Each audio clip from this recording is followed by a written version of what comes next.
chair sucks. All right, we're back on our next segment of the Final Answer, where we bring in my co-host of co-hosts, Mr. Brett Powell, talk about the leading of the Super Bowl coming up. How you doing, Brett? I'm doing pretty good. How are you? Good, good. I know you've enjoyed these playoffs so far. Absolutely, man. Great games all around. You got a favorite game so far you've watched and you've liked? Man, the Rams and the 49ers was pretty awesome. I like seeing new matchups. So I've seen that matchup 3 times. The second game was a really good game, probably a better game than the last one. But I'm excited about the Super Bowl. What about you? I'm pretty excited. Yeah. Can you see it in my face? I can see it in your face. This guy's full of excitement here. So, but yeah, we're going to go ahead and talk about the game. I think it's 2 teams that are, match up pretty good together. I love first we talk about being a Florida State guy, the matchup on the outside with Jamar Chase and Jalen Ramsey. Absolutely. That's going to be a pretty big matchup. I think this is the first guy that can probably match up with Chase. I know the White situation in Buffalo, he got hurt and they didn't see the Bills. I was going to hope to see that. But what do you think about Chase on Ramsey for the big game? Man, that's going to be – I think that's the key to the game right there. Even though there's a big 3 really in the receiver core for the Bengals, Chase is it. I mean, so if Ramsey locks him down, I think it's really going to show something for the game. But we all saw what happened with Ramsey and Mike Evans. Yeah. I think it was Tom Brady's. Looks like his last touchdown pass was over Jalen Ramsey. So, I think the Bengals are a different team than we've ever seen. A lot of that to do with a Gator, Evan McPherson.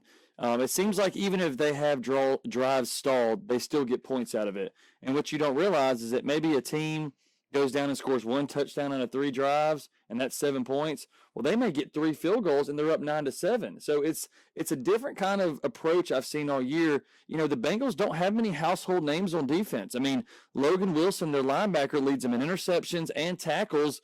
You could give somebody on the street $100 to name 4 Bengals starters on defense, and you're not gonna name it. I mean, you got guys like Von Bell, Eli Apple and Vernon Hargraves have been just walloped on their old teams of the fans and the scrutiny from the media because they weren't good enough, and now they're playing in the Super Bowl in somewhat pretty big roles. I mean, Eli Apple's going to have a big-time role trying to guard Cooper Kupp. I don't think anybody's done it all season. Yeah. I don't see Eli Apple doing it, No, I agree. And, with the history of these guys, obviously it really shows how good the coaching staff has done trying to pull this team together and making sure that the defense is operating the way it has. I mean, that defense is the reason why the Bengals are in the Super Bowl. I mean, they played lights out in the championship games. But collectively, the group, you've seen teams like this, whether it was the Giants, whether it was somebody else making a big run that carried by the defense. Maybe I would say the Eagles, but they definitely were an offensive team that year. But I'm talking non-big quarterbacks, non-Peyton Mannings, Drew Brees, Aaron Rodgers, Tom Brady. I'm talking about a team that just comes out of the middle of nowhere and makes a run like the Giants do. That's what I compare this Bengals team to. But a lot of household names. You had Strahan, you had OC, you had a lot of big guys.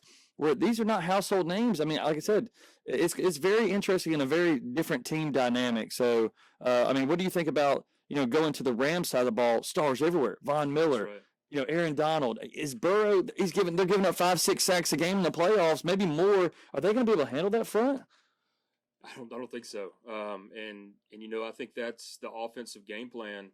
I think the Bengals, they have a very slow tempo. I think they've actually got the worst tempo in the NFL. It's very slow. So you're giving the defense a lot of breaks, right? When you're going that slow. So I think the offensive game plan is up tempo. Joe Burrow's got to come out there and hit quick passes and get the defense falling back. At the same time, it'll burn that front down. They'll lose their energy. They'll get tired. So I think that's what they're going to have to do, because if you keep that tempo that you're used to from the season, those guys are going to come after you every single play, and we're going to see a lot of sacks. And to say that they use the tempo, you saw that a lot towards the end of the season. But not necessarily in the playoffs. The Chiefs and the Bengals, I think there was like 4 drives in the last quarter where both teams had these 7, 8, 9-minute drives and came away with field goals. So maybe slowing down the game has kind of maybe kept them in games when they're playing the Chiefs, and now an explosive offense like the Rams. I mean, you look, Joe is not going to be able to get down against this team 28-7 because this defense will not let you come back from a game like that. I mean, I'm telling you this right now. I like the Rams. I like them big, Brett. I like them real big because I think that Joe is going to be harassed by these big guys up front. Donald wants it more than any player I've seen in a long time. He wants to win a Super Bowl bad, and I'm telling you, he's going to make it his promise. And if they try to double him, they're going to get Von Miller coming from the outside. So, I mean, do you see this Bengals team, if they get down big, you don't see them coming back? I mean, I hope you think the same thing I'm thinking. So the only thing I'm worried about is the third quarter. And the reason I'm worried about the third quarter is because the Bengals have outscored their opponents 73 points in the third quarter. And the Rams have underscored their opponents in the third quarter. So the Rams really have to win the third quarter here. Yeah. And this is looking back, the last 5 games or so. The Rams have to come out at halftime and they have to be ready to play because the Bengals have done it. They've shown it, and that's really where they come back. The last few games that the Rams have had, they've gone up. They started to lose the game in the third quarter, and then they have to come back and fight to make sure that they win it all the way out. So I think if the Rams stay true and come out fighting in the third quarter, then they're going to easily win this game. I mean, they've been dominant second half of the season. I think, I heard some other day watching one of the shows. I think they've had 2 bad halves, and it was the second half against the Buccaneers, and it was the first half against the 49ers, to where they didn't play up to their standards. I mean, they dropped the ball down the field. Stafford throws a pick, but you got Kupp, you got Odell. Don't know the stats on Higbee. We'll have to get that. But the backup rookie comes in and has a big game. But you look at the stats, man. I mean, they literally have the same amount of points per game on offense and defense. That's right. Higbee is questionable, so that's going to be. Van Jefferson's questionable as well. He's been a good little target, but. Odell and Cooper. This is the Super Bowl. Big players are going to have to come out and make big plays. The Bengals kind of do have maybe with Akers coming back. I mean, he's coming back off an Achilles, Brett. That's kind of crazy to think. And you got on the other side Joe Mixon, who's having a pretty damn good year. I mean, I would say he's one of the better running backs in the NFL. So the Bengals. This is the first team the Rams have seen that match up star-wise like they do. I mean, the Bengals have some guys, Jamar Chase, Mixon, Boyd, T. Higgins. They got stars like they do. Uzama, man. Uzama's a big guy. So I think the defense. Oh, is he questionable? Yeah, he's questionable too. Yeah. So you're talking. I think the defenses are going to match up, and I just don't think. I think the Rams defense is going to make more plays. And like I said, I could see this being a 14-point Super Bowl. I know that's weird to say, but I'm going to tell you, I like the Bengals 35-21, 14 points. That's crazy thinking a Super Bowl, but I think they're going to bring it all together. What about some of the player props you've looked at for this game and the game total? I'd like to get your pick on the game first, Brett. Oh, so you're going Bengals? No, Rams. Oh, it's okay. Rams. Yes, I'm sorry, Rams. Rams 35-21. Yeah. So lines at 4.5. Over/unders at 48.5. 48.5. Yeah, that's I really think this is going to be somewhat of a low-scoring game. Okay, so you're not thinking what I'm thinking. No, Okay. In fact, I would think I'm actually leaning toward the under of that 48.5. Okay. And really, I'm thinking like 24-17, something like that. Rams. 24-17 Rams. Okay. So we're both on the Rams, both by more than 4.5. So it's an easy touchdown cover. Like I said, was it going to happen like last week? The Rams will get up 28-7, and the Bengals will start creeping back. You'd be like, well, it's easy money. What was I thinking? Gamble responsibly. By the way, if you're going to be out there playing the ponies, make sure you gamble responsibly. But all right, let's talk about some of your prop bets. Go ahead. Are you obviously going to go with heads or tails? I know you're a big heads or tails guy. Tails never fails. Are you going to stick with it again this year? I'm going with tails. And looking back on the history of the NFL, the Super Bowl, it's 53% tails. Okay. And 47% heads. Yeah. So I'm definitely going tails. Okay. All right. QB props. You like Stafford? I do like Stafford, and the reason is the over under on TD passes is 1.5. Okay. Stafford has done that 90% of the time. Wow. The last 10 games. So I definitely think that is a go-to there. Over 1.5 touchdown. I think that's a 2. Is that a 2-to-1 play almost? I mean, if you like, so it's a 2-to-1 play. So you're betting 50 to win 25, but that's a pretty easy 25 if it's happened. I'll take 90% any day of the week. Yeah. So I like that.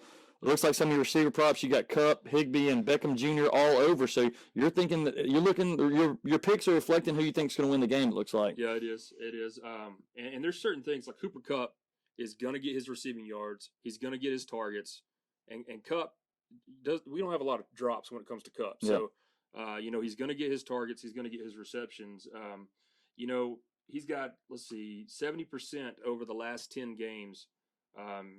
He has been over 103.5 receiving yards. Well, I think it's one of those things too. Is like when Steph Curry gets on one of these runs, it's like, what is the over under you put? Cooper could go for 106 in the first half. That's right. I think Devontae Smith was the same thing. I saw his line in the national championship game. It was like 100 yards. I'm like, he went for almost 200 in the first half. So it's like, I think Kupp's at the line right now. Is it 100's even too small? I think he could go for 150, and it really wasn't a tough 150. I feel like he didn't even play one of his best games. And I'm looking at the stats. It's 150 yards and 2 touchdowns. It's like, this guy's unbelievable. And Beckham, I think, helps him out a lot. And then Stafford's just got the rocket cannon. So, I mean, our running back props. So like, the other thing, too, is Higgins almost in the same way, because you said it earlier.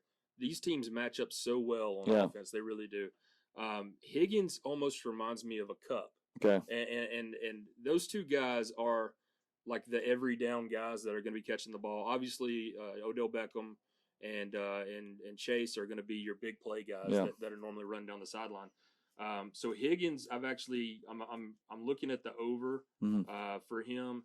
60% of the time he's been over 69.5 in the last 10 games. So I think that's a pretty good bet there. I think people always say too, when you play, like, not for instance like a Belichick team, but you start looking at some of these teams who have star wide receivers, you got to look at the matchup. And if the matchup doesn't favor them, like a Jalen Ramsey, look to the next guy. Usually that 2 guy gets a lot more action. So I like the Higgins bet. Yeah, and the other thing too that's really interesting over the last 10 games. All right, so let me say this. Odell Beckham, they've got an over-under for 5.5 receptions. Okay. All right, and that's appealing to me, right? Yeah. Odell's a big player. Yeah.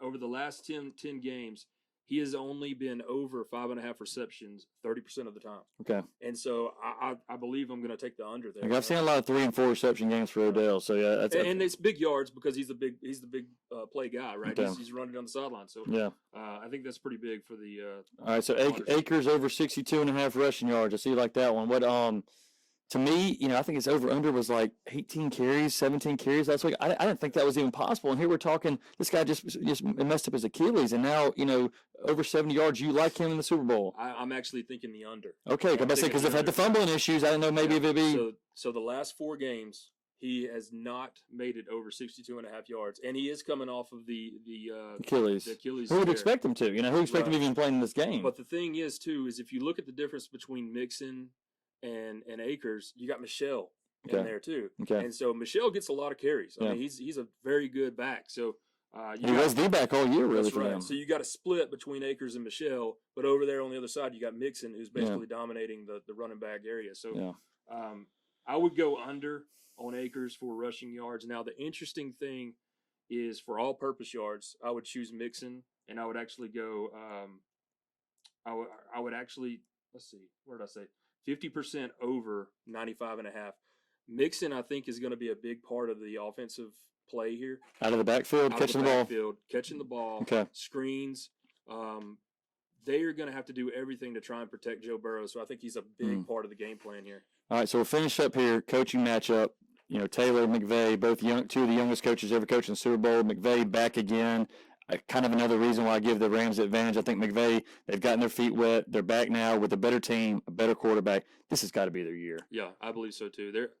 They're going all in. I don't think the salary cap's going to allow this team to be together next year. Yeah. I don't see it happening. Whatever moves they make in the offseason, but this is their year. Okay, I think so too. And like I said, we're liking the Rams. We're liking the Rams and the points. Should be a heck of a matchup. I know we're excited about it. Still got a little bit of a wait. I know we got the Pro Bowl this weekend. Not had the glitz and glamour since, rest in peace, Sean Taylor's made his big hit on the punter, but the Pro Bowl really hadn't been much. But I like the little skills challenge they're starting. If they bring back the throw challenge, I'd like to see Rodgers, Mahomes, and Allen out there who can throw the farthest. I remember back in the day. Russell Wilson, man, he has got a deep ball arm. I'm telling you. But like I said, no offense to Mac Jones, he had a good year this year, but he ain't a Pro Bowler. I mean, let's get Josh Allen, let's get Mahomes, let's get Rodgers, let's see who can chunk the ball the furthest. That's what I want to see. Make the Pro Bowl fun again. I mean, and the games, it's just I don't know how you do it in football with injuries. Basketball, it's a great weekend they do. Baseball, at one point they had the World Series on the line. At one point in the winter, got to host home field. I don't think that's too much to rely on an all-star game because then you got guys on crappy teams, coming up in the ninth inning, and that's not what you want. Right. So But yeah, everybody probably sure watch the Pro Bowl this weekend. But yeah, we like the Rams, and so it's going to be a great game, and I'm sure everybody will be tuned in, especially Powell for the commercials. Absolutely. So can we say something about the halftime show? Because I think this is going to be one of the best halftime shows. Oh yeah, I mean, like I said, you got Eminem and Dr. Dre, Snoop Dogg. Like I said, this is our generation's halftime show. I'm excited about seeing that. Next week, we're going to start covering over some more topics. I think I wanted to focus, and you wanted to focus on the Super Bowl this week, but definitely reach out to us and, see what kind of topics you'd like us to discuss. I know the Harsin, all the rumors just going around there. It's been a crazy couple of days on the plains. The number one basketball team in the country, obvious, but there's a lot more things going on with that coaching situation. Hopefully the rumors aren't true. And obviously, and down in Alabama, Pete Golding, defense coordinator, getting the DUI.